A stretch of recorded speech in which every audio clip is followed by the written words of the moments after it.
Ciência, tecnologia e comunicação também se incluem nessas ações de enfrentamento e para detalhar essas medidas específicas do Ministério, eu converso agora com o ministro Marcos Pontes, que está aqui ao meu lado no Palácio do Planalto. Olá, ministro, obrigada.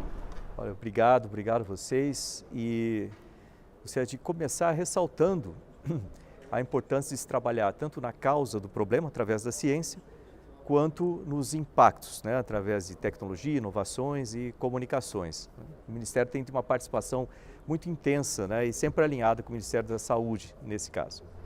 E para o desenvolvimento dessas ações é sempre necessário o uso de recursos, ministro? E o governo liberou 100 milhões de reais especificamente para ciência e tecnologia, Eu gostaria de saber como que esse recurso vai ser utilizado pelo Ministério e se o governo pretende, o MCTIC pretende usar mais insumos, mais recursos para a produção de medicamentos, de pesquisa para o desenvolvimento de medicamentos, que é o que realmente estamos em busca para a cura do novo coronavírus. De fato, o governo, através do Ministério da Economia, fez a liberação de 100 milhões de reais do Fundo Nacional de Desenvolvimento Científico e Tecnológico. Então, esses recursos vieram através da FINEP e a utilização desse recurso está sendo da seguinte forma.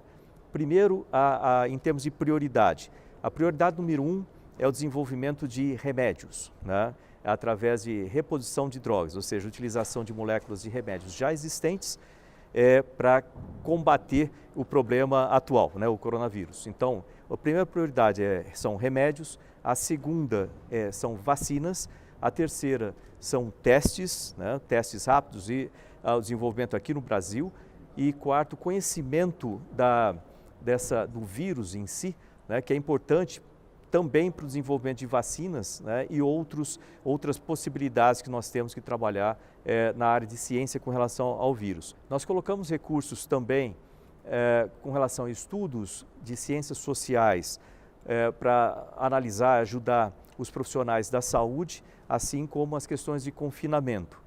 Então, basicamente, esses recursos foram divididos da seguinte forma.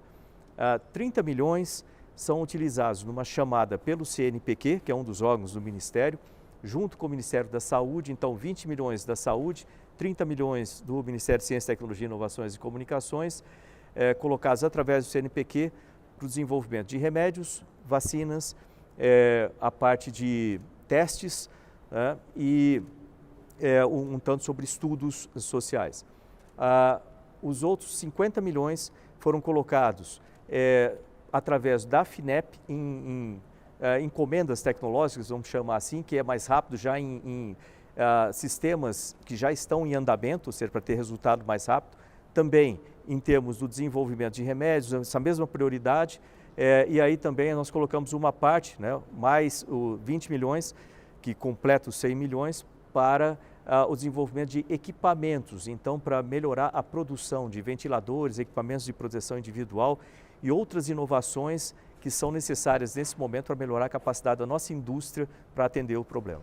O senhor acredita que num curto prazo, já que existe uma certa dificuldade em algumas localidades de conseguir esses EPIs, por exemplo, e a gente não tem a certeza de que vamos ter esses equipamentos de pronta entrega, o senhor, existe uma previsibilidade dessa disponibilização, dessas pesquisas já trazerem os equipamentos para o uso, mesmo que experimental, só para que não fique sem esse equipamento?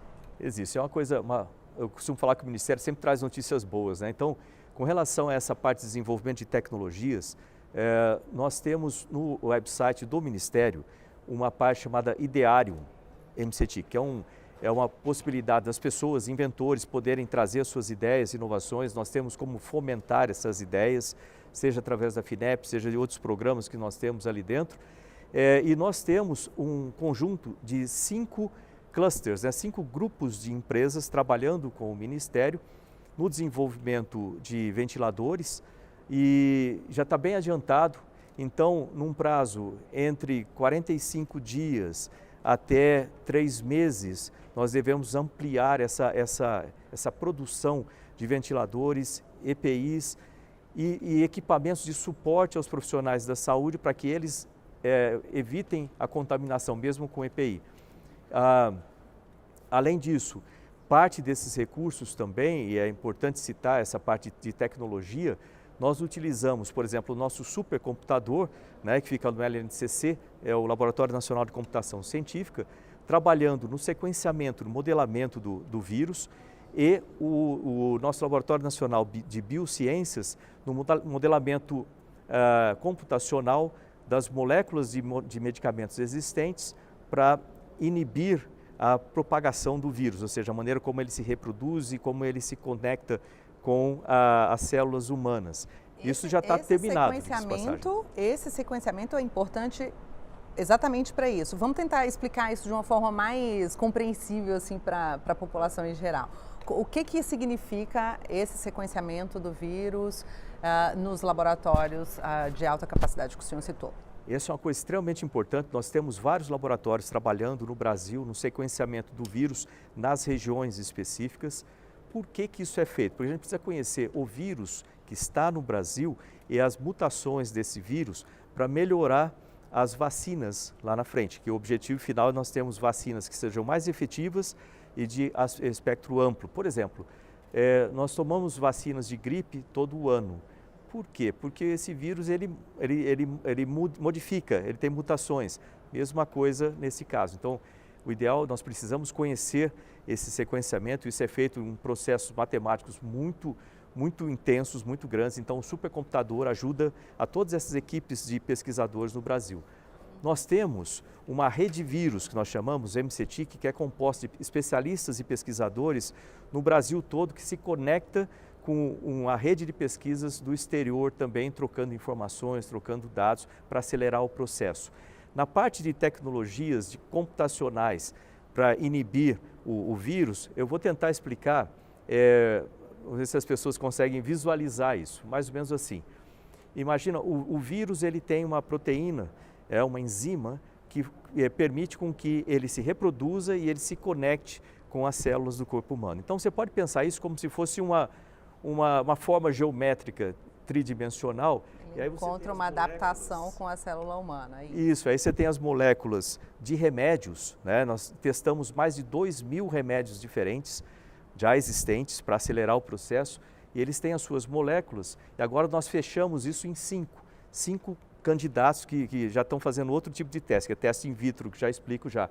Então, essas moléculas testadas com inteligência artificial, isso está sendo feito no Laboratório Nacional de Biociências, vendo como que elas encaixam, as 5 candidatos que conseguiram inibir melhor o vírus, já passaram para testes in vitro. Significa o quê? Testando com células reais em laboratório aquelas moléculas reais.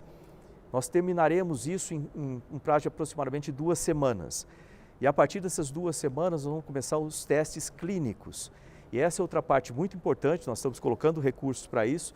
Esses testes clínicos significa testar em pacientes reais.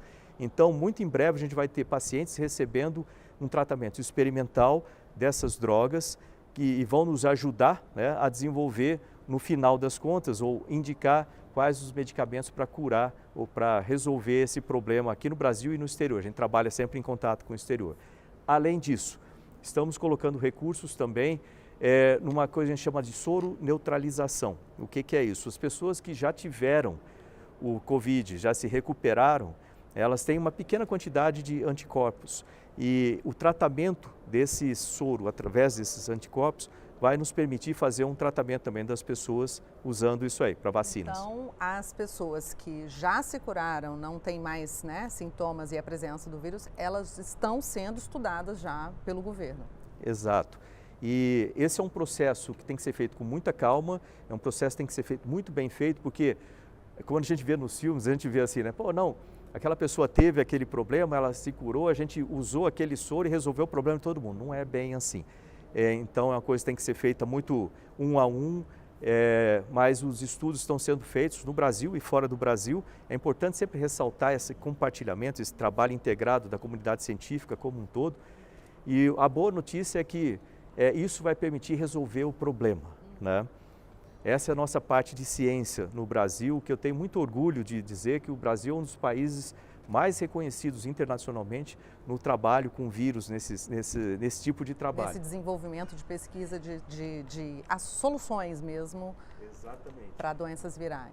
E as coisas estão acontecendo. Por isso que a gente fala sempre para as pessoas, né, para se cuidar agora, porque muito em breve a gente vai ter o remédio, né, mas o problema de uma contaminação muito grande no início é que você extrapola a capacidade do sistema dos hospitais, e a gente não quer que isso aconteça. Aí vem o nosso segundo vetor. O segundo vetor, que é justamente o desenvolvimento de tecnologias para auxiliar, a gente está falando de ventiladores, de aumentar a produção de ventiladores no Brasil, está falando de aumentar a produção de EPIs, sistemas para proteção do nosso profissional de saúde, etc. Então, isso também está sendo tratado pelo Ministério no nosso setor de tecnologia e inovação. Então, é um complexo Ministério, tem também a parte de comunicações, que daqui a pouco a gente fala sobre comunicações. Mas o Ministério, então, é uma caixa de ferramentas muito boa para o governo nesse momento. Aproveitar o que o senhor citou, essa rede de ministros também, né, de ciência e tecnologia, que se reúnem com uma certa frequência para justamente debater soluções e alternativas no combate a doenças. Teve também um encontro e continua tendo especificamente para o coronavírus. Como é que estão essas trocas com os outros países? O Brasil tem aproveitado dessa experiência e desse relacionamento para incrementar as pesquisas aqui ou está fornecendo? Como são vistos os nossos pesquisadores no mundo? Ela acontece, esse contato é um contato semanal, nós temos uma reunião semanal, são 15 países que participam. E nós temos desde a parte de ciência e pesquisa, né, vamos dizer assim, essencial, ou seja, é a troca de informações, é o que a gente chama de ciência aberta também. Então nós temos bases, por exemplo, dentro do Ministério nós temos o IBICT, que é um instituto brasileiro de ciência para tecnologia, de informação para tecnologia e ciência. Esse instituto, ele é responsável no Brasil pela congregação de informações. Nós temos 3 portais, nós compartilhamos com o exterior informações. Um deles, a gente chama de Oasis BR, a gente tem 2.600.000 publicações de ciências e nós temos acesso a outras bases de dados de outros países. Além disso, agora nós estamos nessa semana abrindo um portal onde congregamos informações do exterior e as nossas para deixar acesso aberto aos nossos cientistas. E um terceiro portal, onde informações que estão sendo desenvolvidas agora, os papers que estão sendo desenvolvidos agora, antes que eles vão para serem publicados nos jornais e revistas internacionais ou nacionais de ciência, para acelerar o processo, eles vão ser publicados nesse site. Então, os cientistas têm acesso mais rápido, tanto do Brasil quanto do exterior. Essa é uma das aplicações do setor internacional.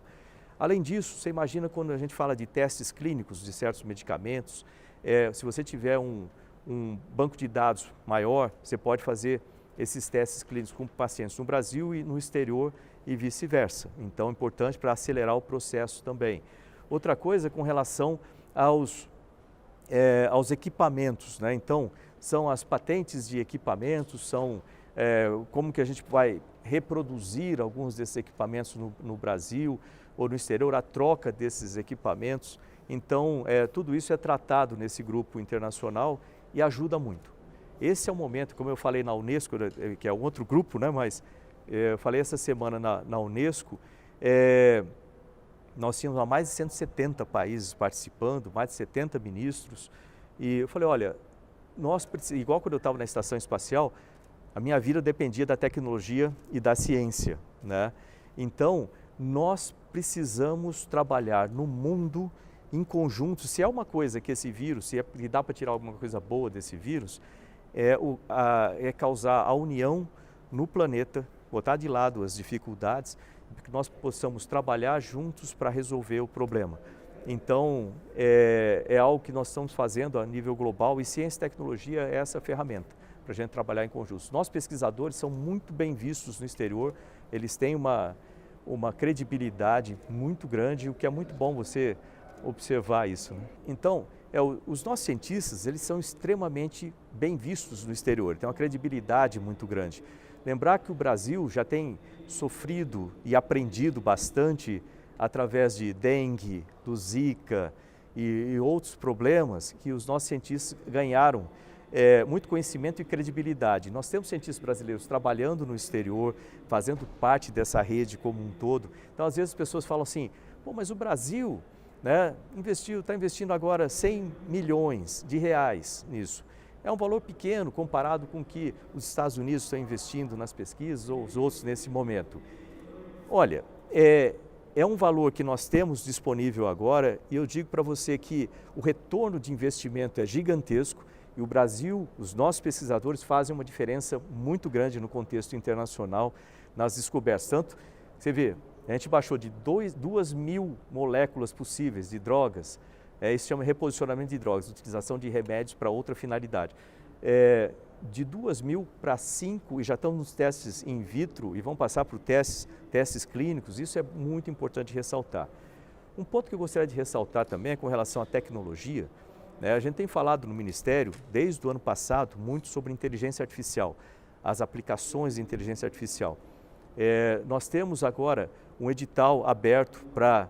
Isso já era antes desse problema todo, para 4 centros de inteligência artificial, um para indústria 4.0, aplicado, né? Indústria 4.0, agricultura 4.0, cidades de inteligência 4.0 e saúde 4.0. E a utilização de inteligência artificial acelera muito os processos, ajuda muito o setor de saúde. Por exemplo, nós temos um sistema sendo instalado em hospitais, né? Acabando de fazer um acordo com o HFA, o Hospital das Forças Armadas, que é um sistema de inteligência artificial que fica monitorando os pacientes, monitorando os resultados de exames, os prontuários dos pacientes 24 horas, 7 dias por semana, muitas vezes por segundo. E então, qualquer modificação que essa inteligência ela note que aquele paciente está entrando num quadro de infecção ou entrando num quadro mais complicado, ele aciona, vamos chamar assim, o alerta para os médicos prestarem atenção naquele paciente ou naquele grupo. Com isso, o resultado final disso é salvar muitas vidas. Então, é uma das aplicações de inteligência artificial que o Ministério também apoia. Bom, ministro, o senhor citou anteriormente sobre a importância da comunicação e a gente entra agora nesse assunto sobre a comunicação, falando sobre conectividade, né, sobre como integrar ainda mais, né, não só o governo, mas os sistemas estaduais e municipais. Por exemplo, o ministro da Saúde, Luiz Henrique Mandetta, ele tem falado muito sobre a telemedicina, mas que para isso precisa de uma boa conexão nas cidades. Então, eu gostaria de saber do Ministério da Ciência, Tecnologia e Comunicações, o que está sendo feito nesse sentido, especificamente voltado para os hospitais, para a rede pública de saúde.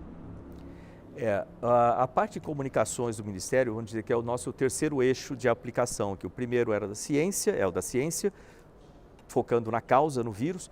O segundo, na parte de desenvolvimento de tecnologias para aumentar a capacidade hospitalar e as capacidades em equipamentos de proteção e etc. E o terceiro, nas comunicações. Nós somos o Ministério de Comunicações, então nós temos o que nós chamamos de Rede Conectada MCT, que é um grupo formado por todos os profissionais e empresas do setor de telecomunicações, radiodifusão e tecnologia de informação. E nesse grupo, nós discutimos como que esse setor pode auxiliar nas demandas do Ministério da Saúde, nas demandas do governo.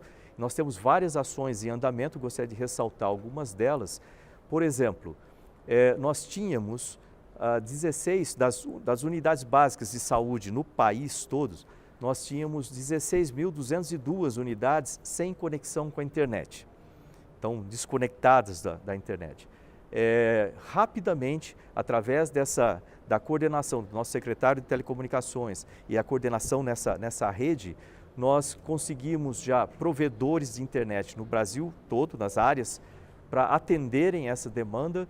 Então, dentro desse mês de abril, nós teremos a instalação de internet nessas 16.000 unidades e o Brasil inteiro, todas as unidades do sistema de saúde do país vão estar conectadas à internet.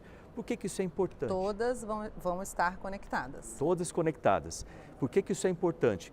O ministro Mandetta tem ressaltado a importância da telemedicina, vamos dizer assim, para multiplicar a capacidade, né, de atendimento médico no país. Foi autorizado e, com isso, essas unidades vão poder participar desse sistema como um todo.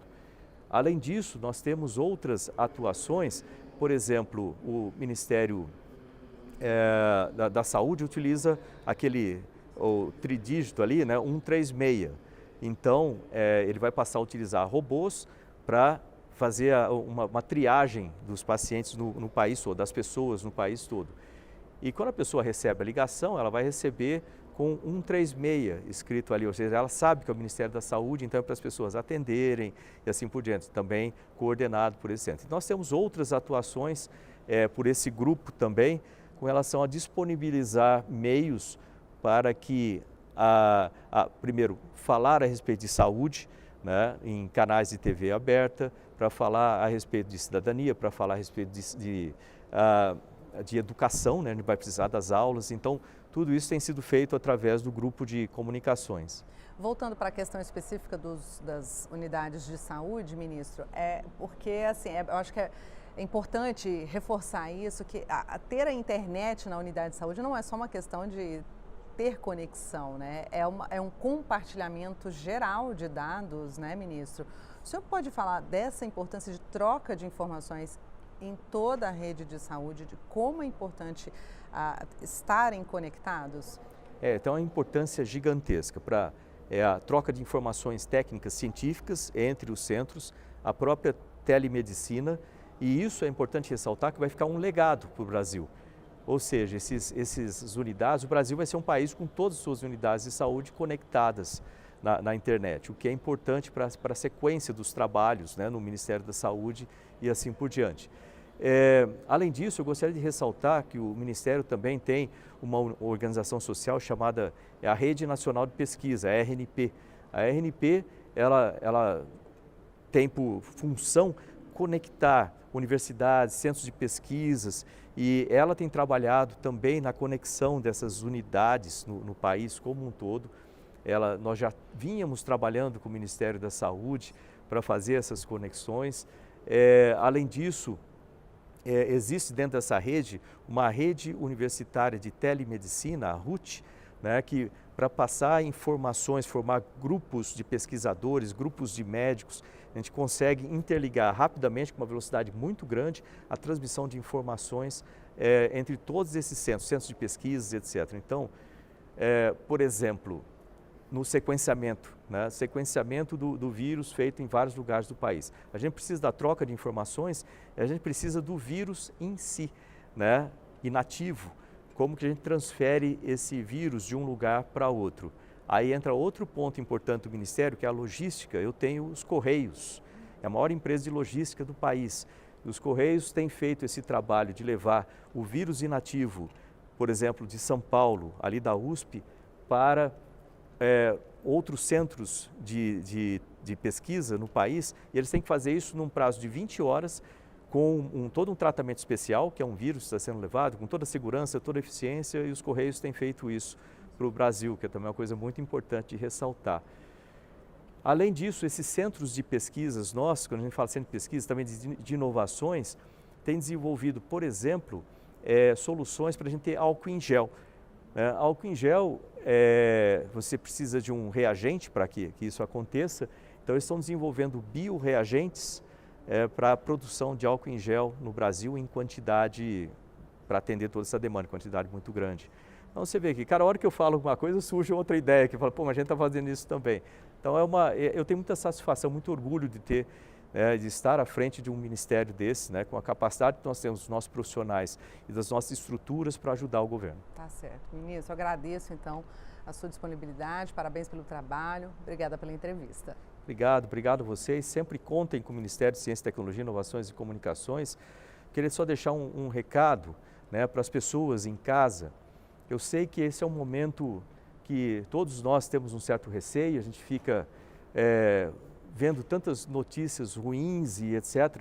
Mas eu queria lembrar vocês a terem confiança no governo Jair Bolsonaro, a terem esperança que tudo isso vai passar, né, e que a gente vai conseguir um remédio, a gente vai conseguir colocar as estruturas para o país continuar a funcionar, né, e voltar ao normal. Na verdade, ser melhor com o aprendizado que a gente está tendo agora. Então, obrigado a todos vocês. Obrigada, ministro.